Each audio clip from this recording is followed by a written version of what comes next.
What's going on, everybody, and happy Wednesday evening. This is Maurice Bishop. I wanted to share with y'all this video between two young females. This was Miss Valentina Kozlov versus Gorshkov. This was a tournament that happened in 1955 in Moscow.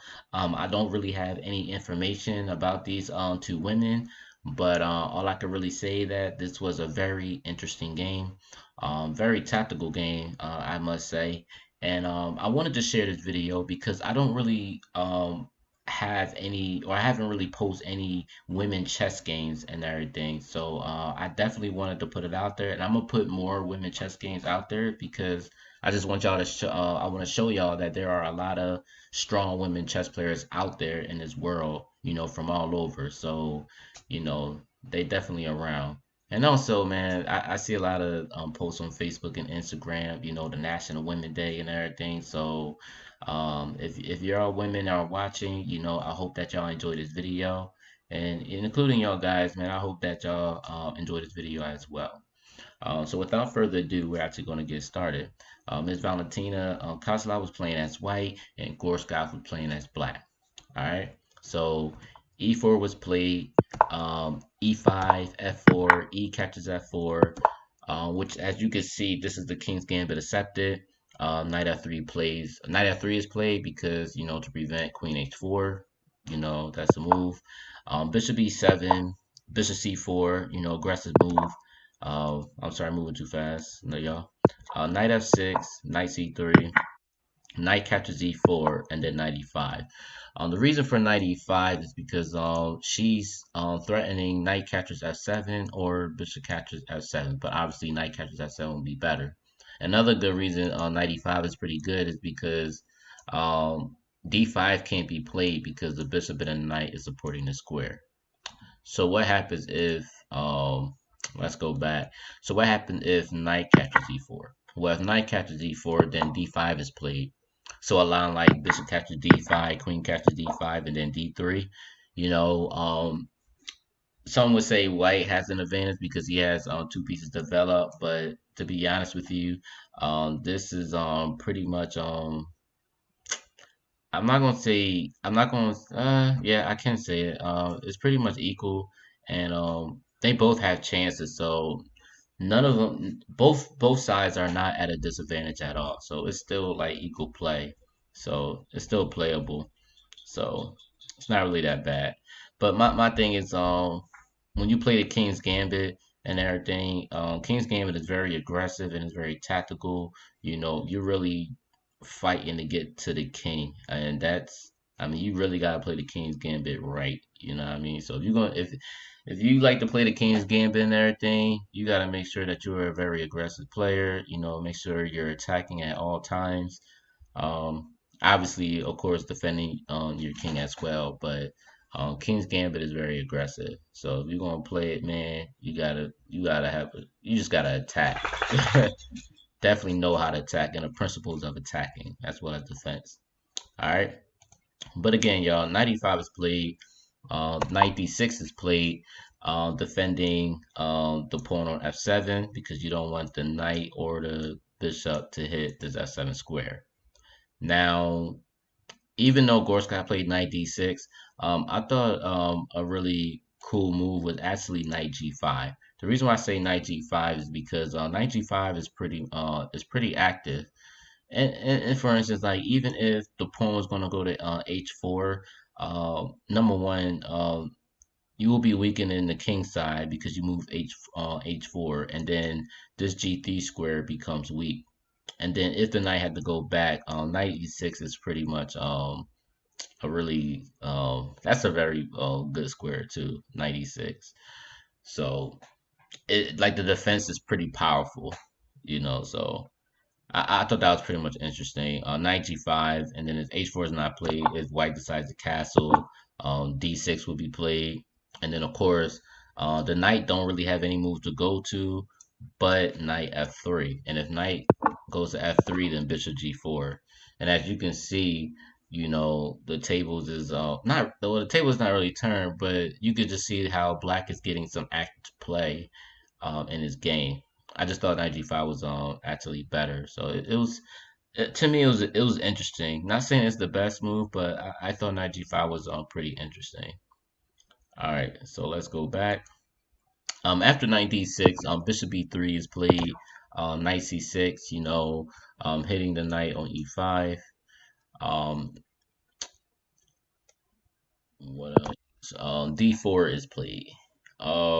Another thing I wanted to add on to that, even though knight c6 was played, I wasn't really sure what was wrong with bishop h4 check. Wasn't really wrong because my thing is with bishop h4 on check, you're only giving white two options.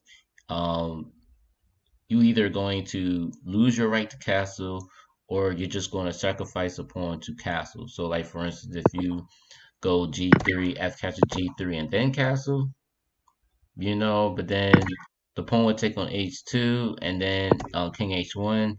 I wouldn't highly suggest taking the h2 pawn because like I said, you'll be on a dark square, so now you got a dark square bishop, and then the queen is will soon get to that. So I think that becomes potentially very dangerous, if you ask me.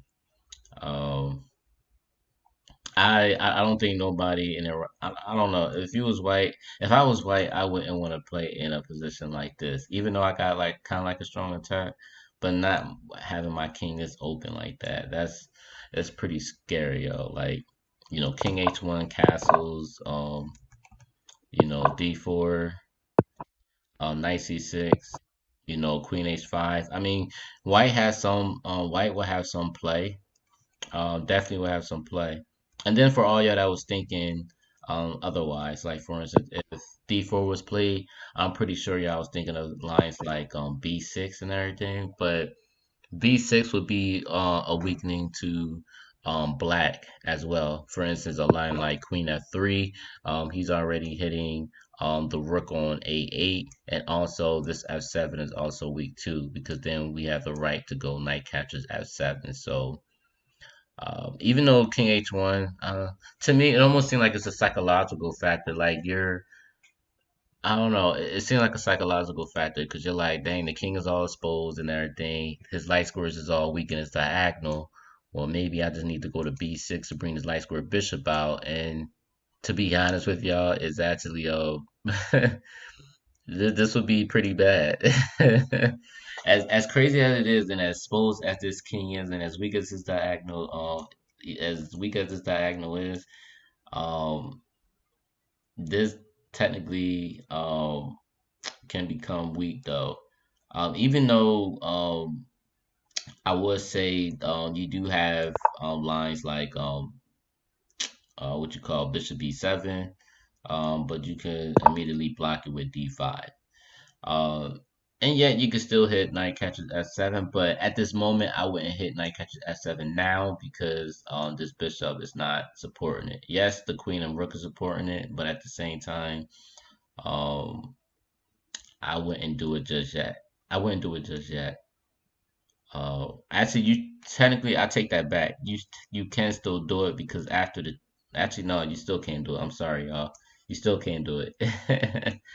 Because his knight and his rook is defending, and his bishop is not there to support it because this bishop is here to pin this f7 point. Because we blocked ourselves from that, we can't do it.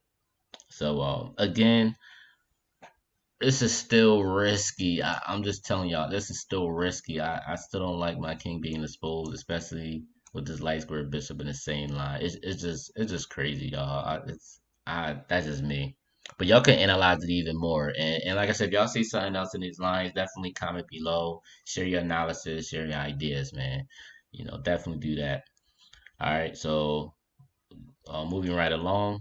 Now, like I said, knight c6 was played, d4 was played, um, castle, um, she castles, knight catches e5, d catches e5, then knight e8, and another thing, y'all, instead of 98, I thought knight f5. I thought the knight f5 was also pretty good as well. I really did because it's not like we can push the pawn on to g4 to push the knight away. It wouldn't work at all. Even if bishop catches f4, you still have d6. You know, just getting this light square bishop out. So I thought that was pretty good anyway. All right, but what was played is 98 was played, and then bishop catches f4, and then d6, queen h5, very aggressive move, getting closer to the king. D catches e5, bishop catches e5, bishop e6, you know, blocking this light square diagonal, so had the bishop up there. All right, so rook a d1 is played, getting to that d file. And like I said, when y'all attacking, man, definitely counter attack. If you see something, definitely get these rooks out. This is the whole thing. You want to get your pieces developed as quick as possible. You know, that's the rule of thumb. That is an opening principle. You know, always get your pieces developed as fast as possible, and always get your rooks into the file as fast as possible. I always believe in that. Queen c8 is played. Knight d5. I don't know why I just keep doing that. Knight d5. Bishop c5 check. King h1. Bishop g4. As you can see, bishop g4 is hitting the queen and the rook. And guys, man, Valentina just did some crazy move, man. Like crazy. You would think black will be winning like this game because of the fork of the queen and the rook. Guys, this woman, man, she saw it through. Rook catches f7. Rook catches s7. A beautiful move. Like man, I'm telling y'all, this is crazy. I had to look at this like, yo, she just sacrificed a queen. Like, why? All right, so here's why. Here's why rook catches f7 is so beautiful. If bishop catches h5, then knight e7 check, right? If bishop catches e7 check, if rook catches g7 check, the only move that the king can go to is king h8. King h8, and then rook g8 checkmate. This is just nasty. The bishop is supporting this rook, and the rook is already checking the king, and then a bishop on e5 is checking his king, which is just crazy, right? So look at this. Um, let's say the rook catches on f7, right? Well, it still wouldn't matter because knight e7 check is king h8, then oh my bad, y'all. If knight e7 check, king h8, queen catches f7, knight f6, and then of course the queen is just lost pretty much.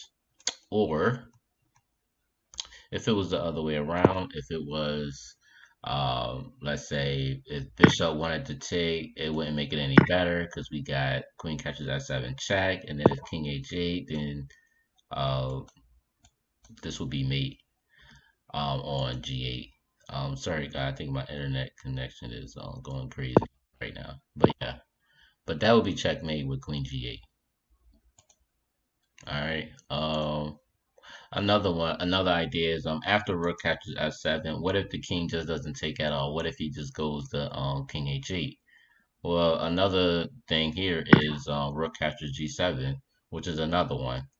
If knight captures g7, then bishop captures g7. If king captures g7 and queen g5 check, um, king f7, knight captures c7 with a check from the bishop. Obviously, the king can't go e7 because the queen is guarding it. Can't go e8 because the knight is guarding it. Obviously, can't go d5 because the bishop is guarding it. So the only move that black can go is bishop e6, and after bishop e6, rook f1 check, and then obviously this would be mate, but obviously the only thing that she can block it with is actually bishop f2, and then of course rook catches f2 would be checkmate. crazy. So it don't matter what she does or whatever. It's like you would literally get mated, or like you're just gonna lose an advantage like big time. Like you automatically lost, right? But Gorshkov found a defense, which was Bishop E6, preventing that light square bishop getting these checks in because that becomes very dangerous. But then um, Rook D to F1 is played, which is crazy. And like I told y'all before, it's not like um, black still wouldn't be able to take either. Just to let y'all know. So like for instance, I know again if this happens, Bishop catches F7, right? You still have the knight E7 check and everything, and then Bishop catches. You still got Rook catches F7. I don't know why there we go. Rook catches F7, and it doesn't matter what you do because this bishop is just so strong. Like it doesn't matter what you do, it's just strong. And even if you go G6, it's still checkmate regardless. So it's yo guys, this is just crazy. You know, even after you don't take, like you still can't take at all. So, but anyway, Rook D to F1 was played, and then Pawn C6 trying to get this knight out the way. And the move that was actually played was Rook captures F8 with a check. There actually was a better move. Um, there was an actually better move. The move um, that I saw, well, I was figuring this out and everything, and honestly, this was the move that I chose, the knight catches F6.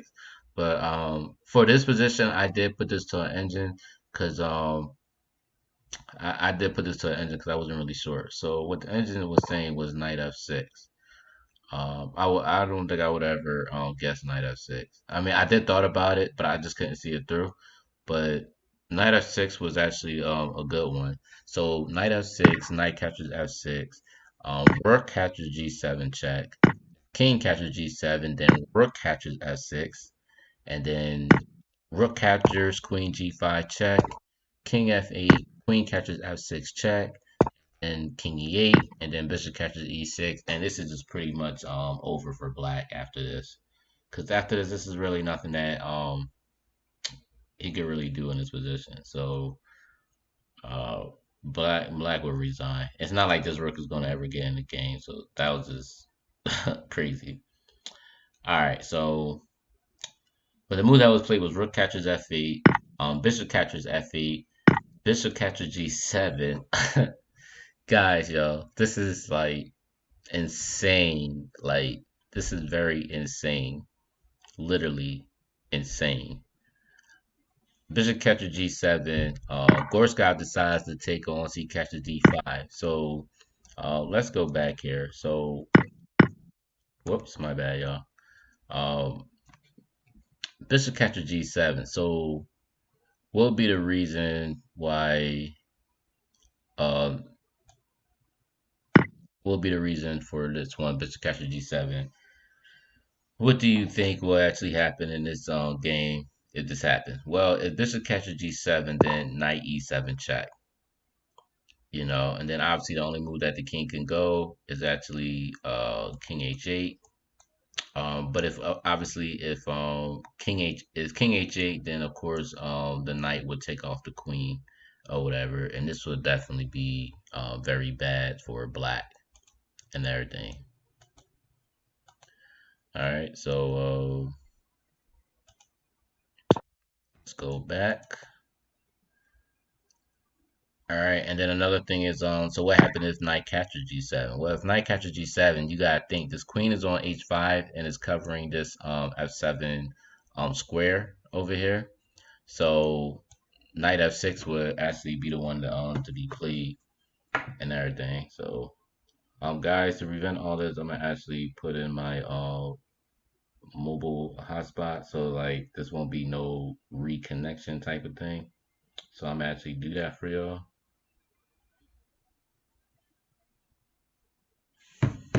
right, it's reconnecting now. But yeah, knight f6 will actually be the one that will be played, and then after king h8, then queen captures on a7 will be checkmate. So that would be pretty bad. Actually, more than bad. All right, but bishop catches g7. That was just an awesome move. So you know you can't take with the knight or the knight or the bishop, which is crazy.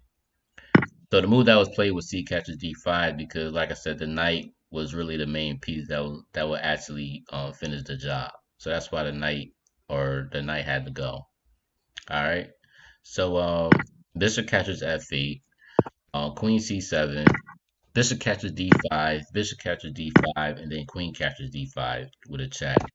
King h8, bishop h6. As you can see, rook f8 checkmate is actually being threatened right now, and knight d6 is played. So after knight d6, bishop f4 was played, and Gorshkov actually resigned. Another move y'all was thinking about knight g7. If knight g7 was played, then it wouldn't matter because rook f7 will be played. So, and that would lose too. Like black will lose in this position. Another thing is after bishop f4, actually not f4, but it was actually another move that white could have did.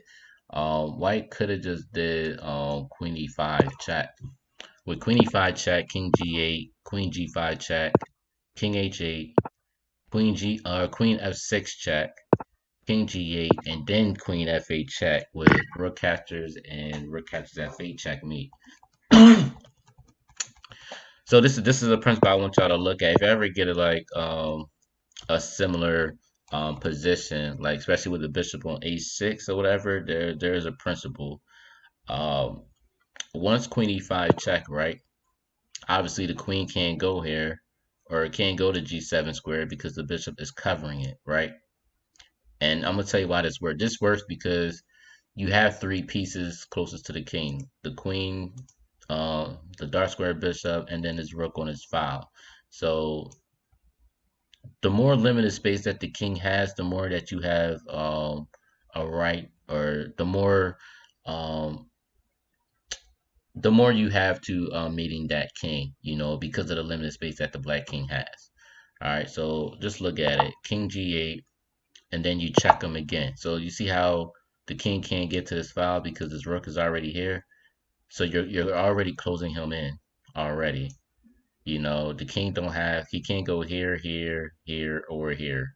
I mean, this is the only square he can go, but what I'm saying, he can't go f8, f7, or g7. So the only space the king can go is h8. And then, all you're doing is you're just bringing your queen to double up on that file. As you can see, the whole technique of this is checking the king in order to get your queen onto the same file, because you already have this bishop supporting this square. So just always remember that. Use that technique. If you have your king on a corner like this, and you have a rook and a queen plus a dark square bishop, or it could be a rook queen and a light square bishop if you was on this part of the board, is exactly the same technique. Queen f6 check, king g8, and then of course you already finished your process with rook and the queen all already on the same file with a dark square bishop on that. And now you're ready to mate. Queen f8, rook catches f8, rook catches f8, checkmate. Just like that. And guys, and of course in this position, as y'all can see, um, obviously guys, black resigned because of not just the pin or whatever, but this becomes very deadly after rook d8 and rook d1. There's really nothing that um, black could really do in this position. This position is just totally lost. Literally nothing that black could do, which is why black resigned. Well, guys, I hope that y'all enjoyed this video. Please like, please share, please comment, please share your ideas, your thoughts, your concept, y'all have any other analysis and other variations that y'all seen in this game and you want to actually, input it in a comment, please do so. I'll definitely go over it. If y'all have any other questions on within this game and the stuff that you may have seen and maybe something that I've missed or whatever, please comment below and let me look at it and verify and things like that. All right. So also, y'all, don't forget to subscribe. All right. Don't forget to subscribe. All right, y'all. Peace.